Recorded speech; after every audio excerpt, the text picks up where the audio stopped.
ওম শান্তি। আজিৰ তাৰিখ ২৭ মে' ২০২২। প্ৰাতঃমুৰলী বাপদাদা মধুবন। আজিৰ মুৰলীৰ সাৰ হৈছে মৰমৰ সন্তানসকল, বিচাৰ সাগৰ মন্থন কৰি ভাৰতৰ বুৰঞ্জী, ভূগোল আৰু নতুন সৃষ্টিৰ শকাব্দ অৰ্থাৎ চন সিদ্ধ কৰি শুনোৱা। তেতিয়া কল্পৰ আয়ুস সিদ্ধ হৈ যাব। পিতাই কৈছে যে বিচাৰ সাগৰ মন্থন কৰি ভাৰতৰ বুৰঞ্জী, ভূগোল আৰু নতুন সৃষ্টিৰ শকাব্দ অৰ্থাৎ চন সিদ্ধ কৰি শুনোৱা। তেতিয়া কল্পৰ আয়ুস সিদ্ধ হৈ যাব। আৰু আজিৰ প্ৰশ্ন, তোমালোক সন্তানসকলৰ এতিয়া কোনটো উদ্দীপনা আছে যিটো মনুষ্যৰ পৰা ভিন্ন? পিতাই উত্তৰত কৈছে, তোমালোকৰ উদ্দীপনা আছে যে বিশ্বৰ নাও যি ডুবি আছে সেইখনক আমি উদ্ধাৰ কৰিব লাগে। সকলোকে সঁচা সত্যনাৰায়ণৰ কথা অথবা অমৰ কথা শুনাও, যাৰ দ্বাৰা সকলোৰে উন্নতি হয়। ইমান ডাঙৰ ডাঙৰ মহল, বিজুলী আদি সকলোবোৰ আছে, কিন্তু তেওঁলোকে এইটো গম নাপায় যে এয়া সকলো কৃত্ৰিম মিছা উন্নতি। সঁচা উন্নতিটো সত্যযুগত আছিল, যিটো এতিয়া পিতা আহি কৰায়। আৰু আজিৰ গীত, আখিৰ ৱ দিন আয়া আজ, অৱশেষত সেই দিনটি আজি আহিল। ওম শান্তি। গৰীবৰ ত্ৰাণকৰ্তাটো আহিছে, কিন্তু কোনেও সঠিক তিথি তাৰিখ নিলিখে। কোনো তাৰিখ চন থাকিব নালাগে। পিতাই কৈছে যে কোনো তাৰিখ চন থাকিব লাগে নহয় জানো? যেনেকৈ কয় যে আজি অমুক তাৰিখ, অমুক মাহ, অমুক চন, গৰীবৰ ত্ৰাণকৰ্তা কেতিয়া আহিল এইটো লিখা নাই। আজি পিতাই কৈছে যে গৰীবৰ ত্ৰাণকৰ্তাটো আহিছে, কিন্তু কোনেও সঠিক তিথি তাৰিখ নিলিখে। কোনো তাৰিখ চন থাকিব লাগে নহয় জানো? যেনেকৈ কয় যে আজি অমুক তাৰিখ, অমুক মাহ, অমুক চন, গৰীবৰ ত্ৰাণকৰ্তা কেতিয়া আহিল এইটো লিখা নাই। যেনেকৈ লক্ষ্মীনাৰায়ণ সত্যযুগৰ আদিত আছিল, তেন্তে তেওঁলোকৰো চন থাকিব লাগে। এওঁলোকৰ অমুক চনত ৰাজ্য আছিল। লক্ষ্মীনাৰায়ণৰো চন আছে আৰু সকলোৰে নিজৰ নিজৰ চন আছে। গুৰু নানকৰ ক্ষেত্ৰতো লিখা থাকিব যে অমুক চনত জন্ম ল'লে। চন অবিহনে গম পোৱা নাযায়। এই লক্ষ্মীনাৰায়ণে ভাৰতত ৰাজত্ব কৰিছিল, তেন্তে নিশ্চয় চন থকা উচিত। এওঁলোকৰ চন মানে স্বৰ্গৰ চন। লক্ষ্মীনাৰায়ণে স্বৰ্গত ৰাজত্ব কৰিলে কিমান চনৰ পৰা কিমান চনলৈ বুলি ক'ব? তেতিয়া ৫,০০০ বছৰ বুলিয়েই ক'ব। গীতা জয়ন্তীৰ অলপ অন্তৰ আনিবলগীয়া হয়। শিৱ জয়ন্তী আৰু গীতা জয়ন্তীৰ অন্তৰ নাই। কৃষ্ণ জয়ন্তীৰ অন্তৰ থাকিব। লক্ষ্মীনাৰায়ণৰ সেয়াই চন লিখিব লাগিব। এয়াও বিচাৰ সাগৰ মন্থন কৰিবলগীয়া হয়। জনসাধাৰণক এইটো কেনেকৈ কোৱা হ'ব? পিতাই কৈছে যে জনসাধাৰণক এইটো কেনেকৈ কোৱা হ'ব? লক্ষ্মীনাৰায়ণৰ চন কিয় নেদেখুৱায়? বিক্ৰম চন দেখুৱাই, বাকী বিক্ৰমাজিত চন ক'ত? এতিয়া তোমালোক সন্তানসকলে ভালদৰে জানা, ভাৰতৰ বুৰঞ্জী, ভূগোল, নতুন সৃষ্টিৰ চনো দেখুৱাব লাগে। নতুন সৃষ্টিত আদি সনাতন দেৱী দেৱতাসকলৰ ৰাজ্য আছিল, গতিকে তেওঁলোকৰ চন বুলিও কোৱা হ'ব। যদি হিচাপ কৰা তেন্তে তেওঁলোকৰ ৫,০০০ বছৰ হ'ল। এইটো সিদ্ধ কৰি ক'লে কল্পৰ আয়ুস সিদ্ধ হৈ যাব আৰু লাখ লাখ বছৰ বুলি যি লিখা আছে সেইটো মিছা হৈ যাব। এই কথাবোৰ পিতা আহি বুজায় যি মনুষ্য সৃষ্টিৰ বীজৰূপ হয়, সৃষ্টিৰ আদি মধ্য অন্তক জানোতা হয়। লক্ষ্মীনাৰায়ণৰ কুলৰ ৫,০০০ বছৰ হ'ল আৰু ৰাম সীতাৰ ৩,৭৫০ বছৰ হ'ল। আকৌ আগলৈ তেওঁলোকৰ কুল চলিল। তাৰ পাছত বিক্ৰম চন আৰম্ভ হয়। ৰজা বিক্ৰমৰ যিটো চন সেইটো শুদ্ধ নহয়। মাজতে কেইটিমান বছৰ নাই, হ'ব লাগে ২,৫০০ বছৰ। ইছলাম বৌদ্ধ ধৰ্ম কিছু সময়ৰ পাছত আৰম্ভ হয়। এওঁলোকে ২,০০০ বছৰৰ পৰা নিজৰ চন দিছে। এওঁলোকে ২,০০০ বছৰৰ পৰা নিজৰ চন দিছে। তোমালোকে জানা আমি সকলো দেৱী দেৱতা আছিলোঁ, যিসকল চক্ৰ পৰিক্ৰমা কৰি এতিয়া ব্ৰাহ্মণ হৈছোঁ। এই বুৰঞ্জী ভূগোল ভালদৰে বুজাব লাগে। পিতাই কৈছে যে তোমালোকে জানা আমি সকলো দেৱী দেৱতা আছিলোঁ, যিসকল চক্ৰ পৰিক্ৰমা কৰি এতিয়া ব্ৰাহ্মণ হৈছোঁ। এই বুৰঞ্জী ভূগোল ভালদৰে বুজাব লাগে। ব্ৰাহ্মণৰ পৰা আকৌ দেৱতা হয়। বুৰঞ্জী ভূগোল বুজিলে তেন্তে আকৌ চনৰ বিষয়েও বুজিবলগীয়া হয়। চিৰিৰ চিত্ৰত চন লিখা আছে। ভাৰতৰ চনেই লুপ্ত হৈ গ'ল। যিসকল পূজ্য আছিল তেওঁলোকৰ চনেই লুপ্ত কৰি দিছে। পূজাৰীসকলৰ চন আৰম্ভ হৈ গ'ল। চোৱা, অশোক স্তম্ভ বুলি কয়। দাপৰত অশোকটো অৰ্থাৎ অশোক ৰহিত কোনো নাই। অশোক স্তম্ভটো আধা কল্প সত্যযুগ তেতালৈকে চলে। এওঁৰ এয়া মহিমা হয়। ইয়াততো দুখেই দুখ। অশোক হোটেল নাম ৰাখিছে কিন্তু নাই। আধা কল্পৰ ক্ষণভংগুৰ অৰ্থাৎ খন্তেকীয়া সুখক অশোক বুলি কৈ দিছে। ইয়াত অশোক একো নাই। মাছ মদিৰা, পিতাই কৈছে যে মাছ মদিৰা লেতেৰা খাদ্য খাই থাকে। একোৱে বুজি নাপায় যে আমি দুখী কেনেকৈ হ'লোঁ, কাৰণ কি? এতিয়া তোমালোক সন্তানসকলে বুজি পোৱা এই কথাবোৰ সেইসকলেহে শুনিব যিসকল কল্প পূৰ্বে স্বৰ্গত সুখী আছিল। এতিয়া তোমালোক সন্তানসকলে বুজি পোৱা এই কথাবোৰ সেইসকলেহে শুনিব যিসকল কল্প পূৰ্বে স্বৰ্গত সুখী আছিল। যিসকল তাত নাছিল তেওঁলোকে নুশুনিবই। যিসকলে ভক্তি পূৰা কৰিছে তেওঁলোক আহি কিছু নহয় কিছু শিক্ষা ল'ব। জ্ঞান শুনি লোক আনন্দিত হ'ব। চিত্ৰত স্পষ্টকৈ আছে, চনো লিখা আছে। ব্ৰহ্মা বিষ্ণুৰ জন্মটো ইয়াত হ'ব লাগে।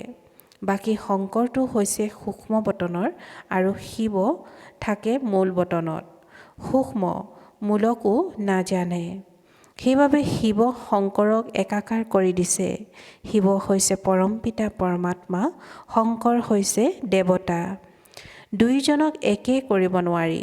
এতিয়া তোমালোক সন্তানসকলৰ কিমান বোধশক্তি প্ৰাপ্ত হৈছে, কিমান নিচা বাঢ়িছে। ৰাতিয়ে দিনে এইটোৱে নিচা লাগি, পিতাই কৈছে যে ৰাতিয়ে দিনে এইটোৱে নিচা লাগি থাকিব লাগে যে মনুষ্যক কেনেকৈ বুজাওঁ। অবোধসকলকহে, পিতাই কৈছে যে অবোধসকলকে বুজোৱা হয়। তোমালোকে বুজি পোৱা যে ভাৰত প্ৰথমে কি আছিল, আকৌ পতন কেনেকৈ হ'ল। জগতেতো ভালদৰে জানে যে আমি বহুত উন্নতি কৰিছোঁ। জগতেতো ভাবে যে আমি বহুত উন্নতি কৰিছোঁ। আগতেতো ইমান ডাঙৰ মহল নাছিল, বিজুলী আদি একো নাছিল। এতিয়াতো বহুত উন্নতি সাধন কৰি আছে, কিয়নো তেওঁলোকেতো এইটো গমেই নাপায় যে এয়া কৃত্ৰিম মিছা। প্ৰকৃত উন্নতিটো সত্য যুগত হৈছিল। এইটো বুজাব লাগে। তেওঁলোক নিজৰ নিচাত আছে, তোমালোকৰ নিচা নিজৰ। তোমালোক আনন্দিত হৈ আছা যে বিশ্বৰ নাও যি ডুবি আছিল তাক আমি বাবাৰ জ্ঞানৰ দ্বাৰা উদ্ধাৰ কৰি আছোঁ। বাবাই আমাক সত্যনাৰায়ণৰ কথা বা অমৰ কথা পুনৰাই শুনাই আছে। ভক্তি মাৰ্গতো অনেক কথা অৰ্থাৎ কাহিনী শুনায়। তোমালোকে বুজি পোৱা যে সেই সকলোবোৰ মিছা কথা যাৰ পৰা কোনো লাভ নহয়। এই শাস্ত্ৰ আদি পঢ়ি আহিছে তথাপিও সৃষ্টিটো তমোপ্ৰধান হৈয়ে গৈ থাকে। চিৰি অৱনমিত হৈ আহিল, লাভ কি হ'ল? শেষ লোকসকলৰো মেলা লাগে, তাত পুখুৰীত স্নান কৰে। তেওঁলোকে গংগা যমুনা আদিক নামানে। কুম্ভ মেলালৈ শিখসকল নাযায়। পিতাই কৈছে যে কুম্ভ মেলালৈ শিখসকল নাযায়। তেওঁলোকে চাগৈ নিজৰ পুখুৰীত যায়। তেওঁলোকৰ আকৌ বিশেষ কাৰ্যসূচী থাকে, কেতিয়াবা সেয়া চাফা কৰিবলৈও যায়। সত্য যুগতো এই কথাবোৰ নাথাকে। সত্য যুগতো নদী আদি একেবাৰে চাফা হৈ থাকিব। তাত কেতিয়াও গংগা যমুনাত লেতেৰা আৱৰ্জনা নপৰে। তাৰ গংগাজল আৰু ইয়াৰ গংগাজলৰ মাজত দিন ৰাতিৰ পাৰ্থক্য আছে। ইয়াততো বহুত আৱৰ্জনা পৰে, তাততো প্ৰতিটো বস্তু অতি উত্তম হয়। তোমালোক সন্তানসকল এতিয়া বহুত আনন্দিত হোৱা যে আমাৰ ৰাজধানী এনেকুৱা হ'ব। আমি পুনৰাই 5000 বছৰৰ পাছত শ্ৰীমত অনুসৰি স্বৰ্গ স্থাপন কৰি আছোঁ। নামেই হৈছে স্বৰ্গ, বৈকুণ্ঠ, য'ত লক্ষ্মীনাৰায়ণৰ ৰাজ্য আছিল। শান্তিধাম অথবা নিৰ্বাণ ধাম এখনেই। তোমালোকে জানা যে আমি শান্তিধামত কেনেকৈ থাকোঁ। ওপৰত থাকে শিৱ বাবা, তাৰ পাছত ব্ৰহ্মা, বিষ্ণু, শংকৰ, তাৰ পাছত দেৱতাসকলৰ মালা, তাৰ পাছত ক্ষত্ৰিয়, বৈশ্য, শূদ্ৰ। নিৰাকাৰী বৃক্ষজোপাৰ পৰা আত্মাসকল ক্ৰম অনুসৰি আহি থাকে। যিসকল সত্যযুগত আহিবলগীয়া নহয়, তেওঁলোক পঢ়িবলৈও কেতিয়াও নাহিব। পিতাই কৈছে যে যিসকল সত্যযুগত আহিবলগীয়া নহয়, তেওঁলোক পঢ়িবলৈও কেতিয়াও নাহিব। হিন্দু ধৰ্মই যেন বেলেগ হৈ গৈছে। কোনেও গম নাপায় যে আদি সনাতন দেৱী দেৱতা ধৰ্ম আছিল। সেইটো ধৰ্ম কেনেকৈ আৰু কেতিয়া প্ৰতিষ্ঠা হ'ল, কোনেও গম নাপায়। তোমালোকক এই জ্ঞান এতিয়া দিয়া হৈছে, যিটো আনকো বুজোৱা। চিত্ৰটো বহুত সহজ। যিকোনো লোককে বুজাব পাৰা যে এওঁলোকে এই ৰাজ্য কেতিয়া আৰু কেনেকৈ ল'লে আৰু কিমান সময়লৈকে ৰাজত্ব কৰিলে। ৰাম সীতাৰ ক্ষেত্ৰতো থাকিব লাগে যে অমুক চনৰ পৰা অমুক চনলৈকে এওঁলোকে ৰাজত্ব কৰিলে। পাছলৈ আকৌ পতিত ৰজাসকলৰ ৰাজত্ব আৰম্ভ হৈ যায়। এই দেৱতাসকল হ'ল মুখ্য, যাৰ পূজা হয়। বাস্তৱত গোটেই মহিমা একমাত্ৰ পূজ্যজনৰ হ'ব লাগে। ভক্তি মাৰ্গততো সকলোকে পূজা কৰি থাকে। নিজৰ নিজৰ সময়ত প্ৰত্যেকৰে মহিমা হয়। মন্দিৰলৈ গৈ পূজা আদি কৰে, কিন্তু তেওঁলোকক একেবাৰে নাজানে। এতিয়া তোমালোকে বুজালে তেতিয়া শুনি আনন্দিত হ'ব। সেইবাবেতো সেৱা কেন্দ্ৰ খোলে। বুজি পাই যে এই জ্ঞানৰ দ্বাৰা আমিয়েই দেৱতা হ'মগৈ। পিতাই গৰীবসকলক আহি চহকী কৰি তুলিছে। পিতা আহি সন্তানসকলক বুজায়, সন্তানসকলে আকৌ আনক বুজাই তেওঁলোকৰ ভাগ্য উদয় কৰে। বিশ্বৰ বুৰঞ্জী ভূগোল এতিয়া তোমালোকে পিতাৰ দ্বাৰা শুনা। সেয়া বুজিলে তোমালোকে সকলোবোৰ জানি যোৱা। বিশ্বৰ বুৰঞ্জী ভূগোলটো নিশ্চয় বিশ্বৰ ৰচয়িতা বীজৰূপেহে শুনাব। পিতাই কৈছে যে বিশ্বৰ বুৰঞ্জী ভূগোলটো নিশ্চয় বিশ্বৰ ৰচয়িতা বীজৰূপেহে শুনাব। তেওঁৱেই জ্ঞানপূৰ্ণ হয়। তেওঁ হ'ল নিৰাকাৰ শিৱ। দেহধাৰী ভগৱান ৰচয়িতা বুলি ক'ব নোৱাৰি। নিৰাকাৰহে সকলো আত্মাৰ পিতা। পিতাই আজি কৈছে যে নিৰাকাৰহে সকলো আত্মাৰ পিতা। তেওঁ বহি আত্মাসকলক বুজায়। মই পৰম ধামৰ নিবাসী হওঁ। এতিয়া মই এই শৰীৰত আহিছোঁ, ময়ো আত্মা, এই বীজৰূপ জ্ঞানপূৰ্ণ হোৱাৰ কাৰণে তোমালোক সন্তানসকলক বুজাওঁ। এই ক্ষেত্ৰত আশীৰ্বাদ কিবা আদিৰ কোনো কথা নাই, অল্পকালৰ সুখৰ কথাও নাই। অল্পকালৰ সুখটো মনুষ্যই দি দিয়ে। এজনৰ কিবা লাভ হ'লে তেতিয়া বচ নাম প্ৰখ্যাত হৈ যায়। তোমালোকৰ প্ৰাপ্তিটো 21 জন্মৰ কাৰণে, সেয়াও পিতাৰ বাহিৰে এনেকুৱা প্ৰাপ্তি কোনেও কৰাব নোৱাৰে। 21 জন্মৰ কাৰণে নিৰোগী কায়া কোনেও ৰচিব নোৱাৰে। ভক্তি মাৰ্গত মনুষ্যই অলপমানো যদি সুখ পায় তেন্তে আনন্দিত হৈ যায়। ইয়াততো 21 জন্মৰ কাৰণে প্ৰাৰব্ধ পায়। তথাপি বহুত আছে যিয়ে পুৰুষাৰ্থ নকৰে। পিতাই কৈছে যে ইয়াততো 21 জন্মৰ কাৰণে প্ৰাৰব্ধ পায়, তথাপি বহুত আছে যিয়ে পুৰুষাৰ্থ নকৰে, তেওঁলোকৰ ভাগ্যত নাই। পুৰুষাৰ্থটো সকলোকে একে সমানে কৰায়। সেই প্ৰসাদটো কেতিয়াবা বেলেগ শিক্ষকো পাই যায়। এয়াতো এজনেই শিক্ষক, যদিওবা তোমালোকে বিশেষকৈ বহি কাৰোবাক বুজোৱা, কিন্তু জ্ঞানটো একেই, কেৱল প্ৰত্যেকে আহৰণ কৰাৰ ওপৰত নিৰ্ভৰ কৰে।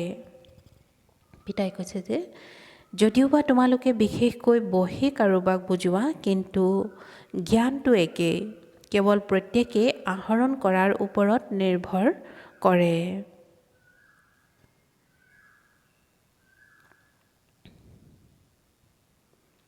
পিতাই কৈছে যে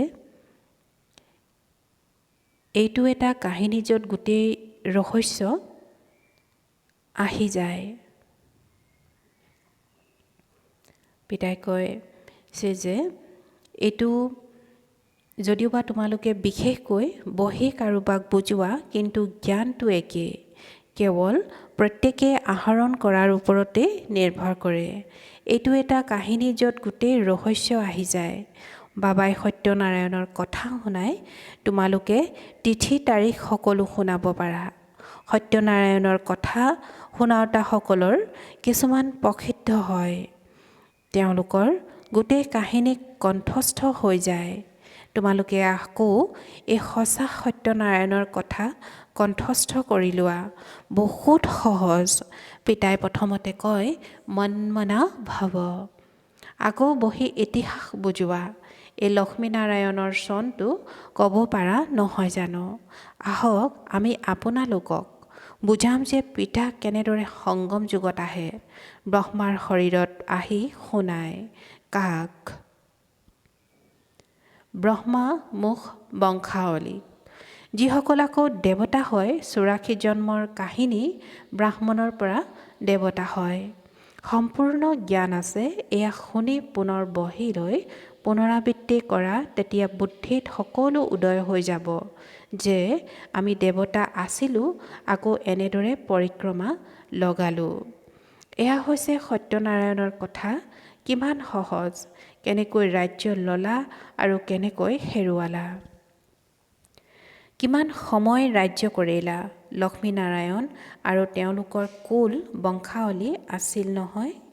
সূৰ্যবংশী কুল, আকৌ চন্দ্ৰবংশী কুল, আকৌ সংগমত পিতা আহি শূদ্ৰবংশীসকলক ব্ৰাহ্মণবংশী কৰি তোলে।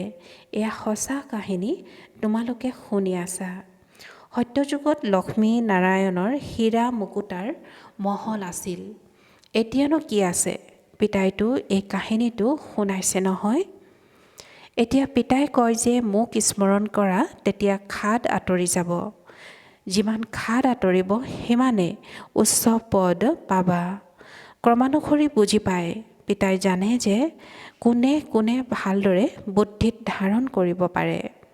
বুজোৱাত কোনো কষ্ট নাই, একেবাৰে সহজ।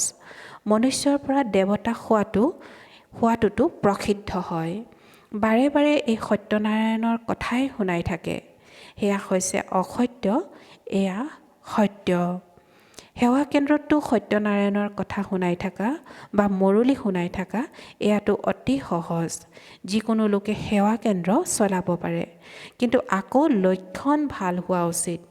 ইজন সিজনৰ প্ৰতি লুণীয়া পানী অৰ্থাৎ অপ্ৰীতিকৰ হ'ব নালাগে।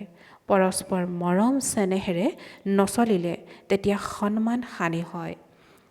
পিতাই কয়, মোৰ নিন্দা কৰালে উচ্চ পদ পাব নোৱাৰিব। সেই গুৰুসকলে আকৌ নিজৰ ক্ষেত্ৰত কৈ দিছে। এতিয়া তেওঁলোকেতো কোনো লক্ষ্যস্থানৰ বিষয়ে নকয়। লক্ষ্যস্থানৰ বিষয়ে কওঁতাতো এজনেই আছে। তেওঁক নিন্দা কৰালে লোকচানৰ অংশীদাৰ হৈ যাবা। আকৌ পদো ভ্ৰষ্ট হৈ যায়, মুখ কলা কৰে, তেতিয়াতো নিজৰেই সৰ্বনাশ কৰে। এনেকুৱাও আছে যিসকল পৰাজিত হৈ যায়। আকৌ কোনোৱেতো সঁচা কথা লিখে, কোনোৱে মিছাও মাতে। যদি সত্য কথা শুনাই থকা যায় তেন্তে বুদ্ধিৰ পৰা অসত্য আঁতৰি যাব। এনেকুৱা আচৰণ কৰিব নালাগে যাৰ দ্বাৰা পিতাৰ নিন্দা হয়। যাৰ এনেকুৱা অৱস্থা হয় তেওঁ যলৈকে যায় তাতো এনেকুৱাই আচৰণ কৰে। নিজেও বুজি পায় যে মই সংশোধন হ'ব নোৱাৰিম, সেয়েহে আকৌ ৰায় দিয়া হয়। ঘৰ গৃহস্থতে থাকা, যেতিয়া ধাৰণা হৈ যাব তেতিয়া পুনৰ সেৱা কৰিবা। ঘৰত থাকিলে তোমালোকৰ ইমান পাপ নালাগিব। পিতাই কৈছে যে ঘৰত থাকিলে তোমালোকৰ ইমান পাপ নালাগিব। ইয়াত আকৌ এনেকুৱা সাধাৰণ আচৰণ কৰে যে নিন্দা কৰাই দিয়ে। ইয়াতকৈতো গৃহস্থ ব্যৱহাৰত পদুম ফুলৰ সমান হৈ থকাটোৱেই ভাল। ভাল বাৰু।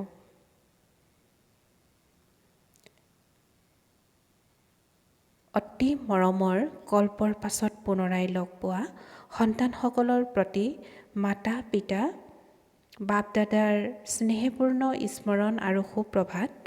আত্মিক পিতাৰ আত্মিক সন্তানসকলক নমস্কাৰ আৰু আত্মিক সন্তানসকলৰ আত্মিক মাতা পিতা বাপ দাদাৰ প্ৰতি স্নেহপূৰ্ণ স্মৰণ আৰু সুপ্ৰভাত আৰু নমস্কাৰ নমস্কাৰ নমস্কাৰ।